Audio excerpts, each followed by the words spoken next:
আসসালামু আলাইকুম, সবাইকে স্বাগত বৈশাখী সারা দেশের সংবাদে। আর আপনাদের সাথে আছে আমি মেরিন নাজনীন। শুরুতেই সংবাদ শিরোনাম। তিস্তা চুক্তির আশ্বাস দিয়ে ৩ দিনের সফর শেষে কলকাতায় ফিরে গেলেন মমতা।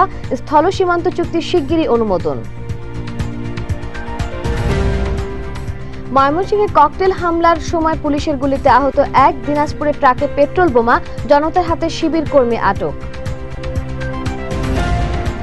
আজকের এসএসসি পরীক্ষা ২৮ ফেব্রুয়ারি, মঙ্গলবারের পরীক্ষা ৬ মার্চ। হরতাল অবরোধ তুলে নিতে ফের আহ্বান শিক্ষামন্ত্রীর। এবং বিশ্বকাপ ক্রিকেটে শ্রীলঙ্কাকে ২৩৩ রানের টার্গেট দিয়েছে আফগানিস্তান। কিছুক্ষণ পর মাঠে নামছে ভারত, দক্ষিণ আফ্রিকা। শুনছিলেন শিরোনাম, এবার বিস্তারিত। ৩ দিনের সফর শেষে রাতে কলকাতায় ফিরে গেছেন পশ্চিমবঙ্গের মুখ্যমন্ত্রী মমতা ব্যানার্জি। যাওয়ার আগে বিমানবন্দরে সাংবাদিকদের বলেন, বাংলাদেশে তার সফর অত্যন্ত সফল ও ফলপ্রসূ হয়েছে। দুই দেশের জন্য অনেক বড় বড় সিদ্ধান্ত হয়েছে, যা দুই দেশের অর্থনীতি, উন্নয়ন সহ বিভিন্ন সেক্টরে বেশ কাজে আসবে। রাত ৯:৪০ মমতা ও তার ২১ সদস্যের সফর সঙ্গীরা এয়ার ইন্ডিয়ার ফ্লাইটে ঢাকা ছাড়েন। হযরত শাহজালাল আন্তর্জাতিক বিমানবন্দরে তাদের বিদায় জানান পররাষ্ট্র প্রতিমন্ত্রী শাহরিয়ার আলম। ভারতীয় হাইকমিশনার পঙ্কজ শরণ এ সময় উপস্থিত ছিলেন। যাওয়ার সময় ২১শে ফেব্রুয়ারি আন্তর্জাতিক মাতৃভাষা দিবসে ভাষা শহীদদের প্রতি জাতির বিনম্র শ্রদ্ধা নিবেদন দেখে তার বিস্ময়ের কথা জানাতে ভুলেননি মমতা বন্দ্যোপাধ্যায়।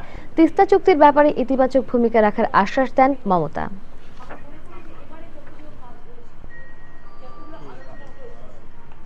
বাংলাদেশের সফর আমাদের অনেক দিন মনে থাকবে। এটা ইতিহাসের পাতায় সংযোজিত হবে, আমাদের লাইফ টাইম একটা এক্সপিরিয়েন্স। এবারে অনেকগুলো ভালো ভালো সিদ্ধান্ত হয়েছে, যেটা আমি মনে করি ইন্দো বাংলাদেশ সকলেরই একটা আরও বেশি করে ব্যবসা থেকে শুরু করে, সংস্কৃতি থেকে শুরু করে, আর্থিক সম্পর্ক, রাজনৈতিক সম্পর্ক, সামাজিক সম্পর্ক, সাংস্কৃতিক সম্পর্ক, বাণিজ্যিক সম্পর্ক, এই সম্পর্কগুলোতে অনেক দরজা খুলে যাবে।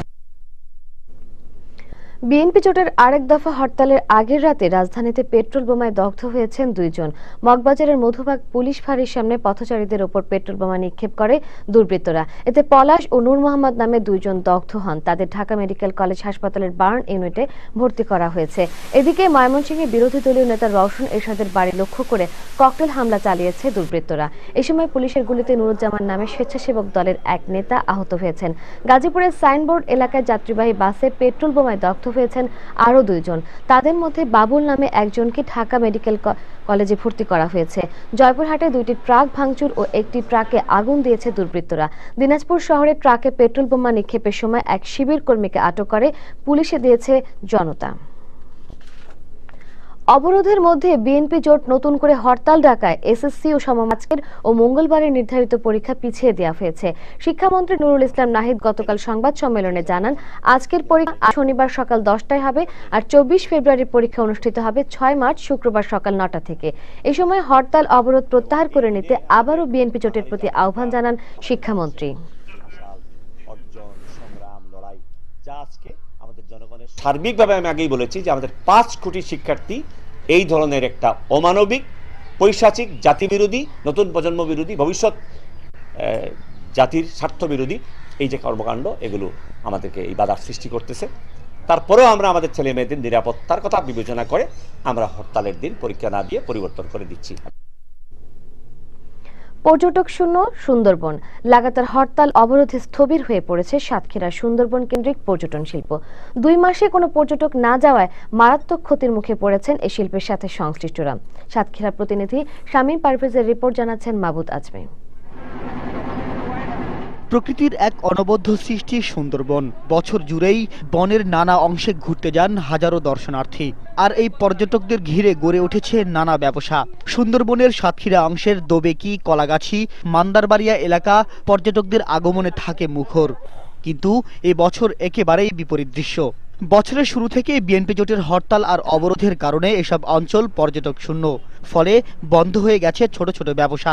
গত বছর ভালো ছিল, মাঝখানে আমরা ১ মাস যা পাইছিলাম পর্যটন ভাড়া পাইছি। ১ মাস খুব ভালো শান্ত ছিল, ওই ১ মাসে আমরা ভালো একটা বিভিন্ন এনজিওতে লোন নিয়ে আমরা এগুলো বানাইছি, লোন তো আমরা দিতেই পারতেছি না।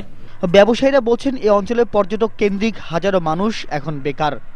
পর্যটন খাতে বন বিভাগ যে রাজস্ব পেত রাজনৈতিক অস্থিরতায় তা কমে গেছে আশঙ্কাজনক হারে। রাজনৈতিক এই পরিস্থিতির কারণে, হরতাল এবং অবরোধের কারণে মূলত আমাদের এখানে পর্যটক আসছে না বললেই চলে। সেক্ষেত্রে আমরা উল্লেখযোগ্য হারে রেভিনিউ কম পাচ্ছি। পর্যটন আবার মুখর হবে সুন্দরবন অঞ্চল, সে আশায় পথ চেয়ে আছে ক্ষুদ্র ব্যবসায়ীরা। ডেস্ক রিপোর্ট, বৈশাখী নিউজ। চট্টগ্রাম বন্দর ও পতেঙ্গার জ্বালানি তেল স্থাপনা নাশকতার পরিকল্পনার অভিযোগে আটক শিবিরের কেন্দ্রীয় 2 নেতাকে 5 দিনের রিমান্ডে নিয়েছে পুলিশ।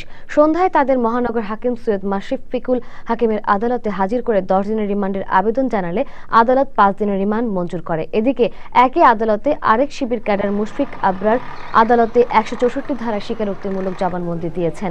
চট্টগ্রামের নবাব সিরাজউদ্দৌলা সড়কের সাবেরিয়া এলাকায় বাসে অগ্নিসংযোগের ঘটনায় জড়িত থাকার কথা স্বীকার করেছে সে। নগরের বাকলিয়া থানার বগারবিল এলাকা থেকে তাদের আটক করা হয়। বর্জ্যে বিষিয়ে উঠছে গড়াই নদী। এসব কারখানায় পানি শোধনাগার না থাকায় কেমিক্যাল বর্জ্য ফেলা হচ্ছে নদীতে। নদীর পানি গোসল ও গৃহস্থালির কাজে ব্যবহার করায় দেখা দিচ্ছে চর্মরোগ সহ নানা শারীরিক সমস্যা। সে হুমকির মুখে কুষ্টিয়ার প্রতিনিধি রবিউল ইসলাম দোলনের রিপোর্ট। বস্ত্র তৈরির উপকরণ সুতায় রং দিতে গড়ে উঠেছে বহু ডাইং ওতে ব্যবহার করা হচ্ছে sulphuric acid, acetic acid, caustic soda, bleaching powder ও ক্ষতিকর ফিরোজা রং সহ আরও বেশ কিছু রাসায়নিক। আর এসব বিষাক্ত রাসায়নিক মিশ্রিত পানি ফেলা হচ্ছে নদীতে, ফলে দিন দিন দূষিত হচ্ছে গড়াই। গোসল ও গৃহস্থলীর কাজে নদীর পানি ব্যবহার করাই দেখা দিচ্ছে চর্মরোগ সহ নানা শারীরিক সমস্যা। এই পানি ব্যবহার করলে, গোসল করলে আমাদের গ্যাস্ট্রিক আলসার সহ অন্যান্য পেটের পীড়া, চর্মের কিছু প্রদাহ, এমনকি চর্মের ক্যান্সারও হতে পারে। বিষাক্ত কেমিক্যাল মিশ্রিত পানি নদীতে ফেলাই হুমকিতে পড়েছে মাছ সহ নদীর উপর নির্ভরশীল জীববৈচিত্র্য। যে সমস্ত জীববৈচিত্র্যের অন্যান্য কীট পতঙ্গ বা প্রাণীগুলো আছে তাদের উপরে ব্যাপক আকারে এটা ক্ষতিগ্রস্ত। যদি এইভাবে চলতে থাকে তাহলে অচিরেই আমাদের যে প্রাকৃতিক মৎস্য সম্পদ প্লাস অন্যান্য যে সমস্ত প্রাণীগুলো ওখানে আছে সেগুলো সম্পূর্ণরূপে ধ্বংস হয়ে যাবে। সমস্যার সমাধানে এখনো চোখে পড়েনি সরকারি উদ্যোগ। উল্টো জনপ্রতিনিধিরা বলছেন ডাইং মালিকদেরই নিজ দায়িত্বেই বর্জ্য শোধনাগার নির্মাণের উদ্যোগ নিতে হবে। ডাইং এর পাশেই এটা বর্জ্যটা প্রিজার্ভ করার জন্য তাদেরই একটা ব্যবস্থা করা উচিত। তবে কারখানার মালিকরা বলছেন পানি শোধনাগার নির্মাণের সরকারের সহযোগিতা দরকার। রবিউল ইসলাম দোলন, বৈশাখী নিউজ, কুষ্টিয়া। ফরিদপুরের ভাঙ্গায় পুলিশের নির্যাতনে আসাদুল হাওলাদার নামে এক যুবক নিহত হয়েছে বলে অভিযোগ করেছে তার স্বজনরা। এর প্রতিবাদে ঢাকা খুলনা মহাসড়কের পুলিয়া বাজারে মহাসড়ক অবরোধ করে বিক্ষোভ করে স্থানীয়রা। এলাকাবাসীর অভিযোগ, শনিবার দুপুরে সাদা পোশাকে ভাঙ্গা থানার 4 জন পুলিশ আসাদুলকে ধরে নিয়ে যায়, পরে নির্যাতনে তার মৃত্যু হয়। প্রতিবাদে গ্রামবাসী বিক্ষোভ শুরু করলে পুলিশ ফাঁকা গুলি ছোড়ে। উপজেলা চেয়ারম্যানের আশ্বাসে 1.5 ঘন্টা পর মহাসড়ক থেকে অবরোধ তুলে নেয় গ্রামবাসীরা।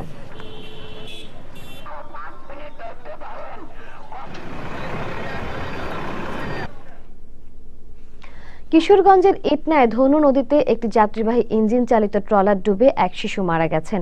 এলাকাবাসী জানায়, করিমগঞ্জ উপজেলার চামড়া নৌবন্দর থেকে একটি ইঞ্জিন চালিত ট্রলার 50 থেকে 60 জন যাত্রী নিয়ে নেত্রকোনা জেলার খালিয়াজুড়ি যাচ্ছিল। বিকেলে ইটনার এরশাদনগর বন্যাশ্রয় শিবির এলাকায় ধনু নদীতে নৌকাটি ডুবে যায়। এই সময় অন্য যাত্রীরা সাঁতরে তীরে উঠতে পারলেও ডুবে মারা যায় হ্যাপি নামে 2.5 বছরের এক শিশু। খবর পেয়ে আশপাশের লোকজন ডুবে যাওয়া ট্রলারের যাত্রীদের উদ্ধার করে। প্রত্যক্ষদর্শীদের দাবি, এখনো কয়েকজন যাত্রী নিখোঁজ আছে। প্রতি বছরের মতো এবারও আন্তর্জাতিক মাতৃভাষা দিবসে নড়াইলে ছিল ভিন্নতা। প্রদীপ প্রজ্বলন, দেশাত্মবোধক গান, গণসঙ্গীত সহ ছিল নানা আয়োজন। সন্ধ্যায় লক্ষাধিক মোমবাতি জ্বালিয়ে ভাষা শহীদদের শ্রদ্ধা জানায় নড়াইলবাসী।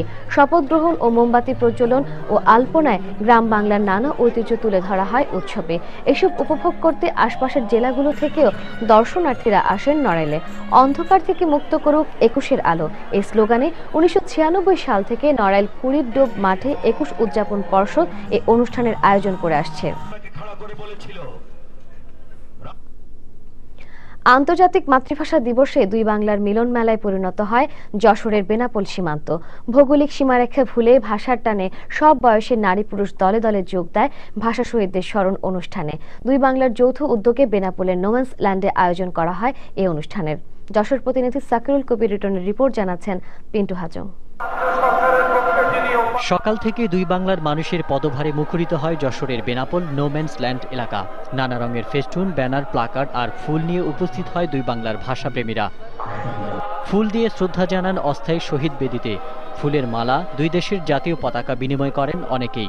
এপারের বেনাপোল পৌরসভা এবং ওপারের 21 উদযাপন পর্ষদ যৌথভাবে এ অনুষ্ঠানের আয়োজন করে। এটা দুপাশেরই মাতৃভাষা, এমনকি তথা সারা বিশ্বে যাতে এটা ছড়িয়ে দেওয়া যায় তার প্রচেষ্টাই আমরা করছি। বাংলাদেশ আমাদের ভাইয়ের মতন, প্রতিবেশী দেশ বলে নয়, সেটা ইন্ডিয়া এবং বাংলাদেশ আমরা সবাই মিলিতভাবে একটা জায়গায় আসতে চাই। এটার উদ্দেশ্য হচ্ছে যাতে দুই বাংলার মানুষের ভিতর সম্প্রীতিটা বৃদ্ধি পায়। সাধারণ মানুষের সাথে শ্রদ্ধা জানাতে উপস্থিত হন দুই বাংলার রাজনীতিক এবং সরকারের প্রতিনিধিরাও। এই দিনটা আমরা গোটা বাঙালি সমাজ তথা পশ্চিমবঙ্গ তথা ভারতবর্ষের যত বাঙালি আছে তাদের প্রত্যেকের কাছে একটা প্রিয় দিন। আয়োজকরা জানান বাংলা ভাষাকে সার্বজনীন করতেই ও দুই বাংলার মানুষের মধ্যে সম্প্রীতি গড়ে তুলতে এ আয়োজন। আকাশ আমার ঘরের ছাউনি, পৃথিবী আমার ঘর, জগতের কোনো মানুষ কেউ নই মোর পর। যারা এই কথাটি বলার, ভাবার, ভাষার উপলব্ধিতে আমাদের দিয়ে গেছে, সেই মানুষদের দায় এবং ঋণ শোধ করার জন্য আমরা সকলে একসাথে বলে উঠি, আমার বর্ণমালা তুমি ভালো থেকো। পরে দুই বাংলার শিল্পীদের সমন্বয়ে অনুষ্ঠিত হয় সাংস্কৃতিক অনুষ্ঠান। একই মঞ্চে গেয়ে ওঠেন ভাষা শহীদদের স্মরণে বাংলার জয়গান। ডেস্ক রিপোর্ট, বৈশাখী নিউজ। এবার গ্রামীণ ফোন বিশ্বকাপ ক্রিকেট সংবাদ।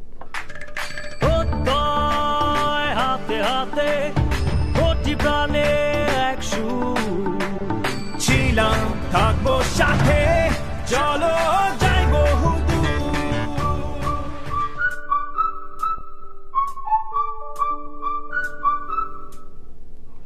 বিশ্বকাপ ক্রিকেটে শ্রীলঙ্কাকে 233 রানের টার্গেট দিয়েছে আফগানিস্তান। নিউজিল্যান্ডের ডানেডিনে টস জিতে আফগানিস্তানকে ব্যাট করার আমন্ত্রণ জানায় শ্রীলঙ্কা। ব্যাট করতে নেমে দলীয় 40 রানে দুই আফগান ওপেনার 7 করে ফিরে গেলে প্রাথমিক চাপ সামাল দেন সামিউল্লাহ সেনবারি ও আসগর। 88 রানের পার্টনারশিপ করেন এই দুই ব্যাটসম্যান। আসগর 38 রানে বিদায় নিলেও 7 ঘরে ফেরার আগে হাফ সেঞ্চুরি তুলে নেন সেনবারি। এরপর বাকি ব্যাটসম্যানরা ক্রিজে যাওয়া আসার মধ্যে থাকলে সব উইকেট হারিয়ে 232 রান সংগ্রহ করে আফগানিস্তান। সর্বোচ্চ 54 রান করেন সেনওয়ারি। 3টি করে উইকেট নেন লাসিথ মালিঙ্গা ও অ্যাঞ্জেলা ম্যাথুস। লঙ্কান বোলার সুরঙ্গা লাকমন নেন 2 উইকেট।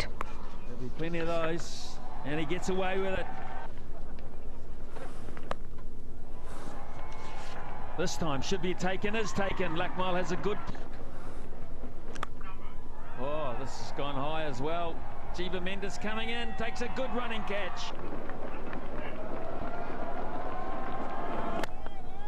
Great shot. বিশ্বকাপ ক্রিকেটের হাই ভোল্টেজ ম্যাচে কিছুক্ষণ পর ভারতের বিপক্ষে মাঠে নামছে দক্ষিণ আফ্রিকা। নিজেদের প্রথম ম্যাচে জয় পেয়েছে দুই দলে। ভারত হারিয়েছে পাকিস্তানকে আর দক্ষিণ আফ্রিকার কাছে হেরেছে জিম্বাবুয়ে। বিশ্বকাপ ক্রিকেটে দুই দলের 3 বারের দেখায় সবগুলোতেই জয় পেয়েছে দক্ষিণ আফ্রিকা। তবে পরিসংখ্যান পেছনে ফেলে এবার জয় পেতে মরিয়া ধোনি বাহিনী। কোয়ার্টার ফাইনালের পথে এগিয়ে যেতে জয়ের বিকল্প ভাবছে না প্রোটিয়ারাও। মেলবোর্নে খেলাটি শুরু হবে বাংলাদেশ সময় সকাল 9:30টায়।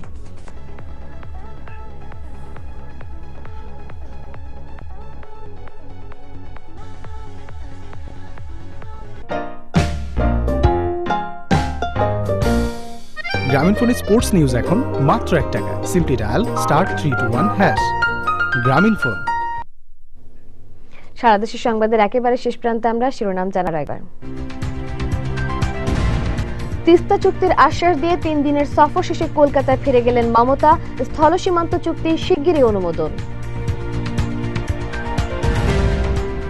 ময়মনসিংহে ককটেল হামলার সময় পুলিশের গুলিতে আহত 1। দিনাজপুরের ট্রাকে পেট্রোল বোমা, জনতার হাতে শিবির কর্মী আটক।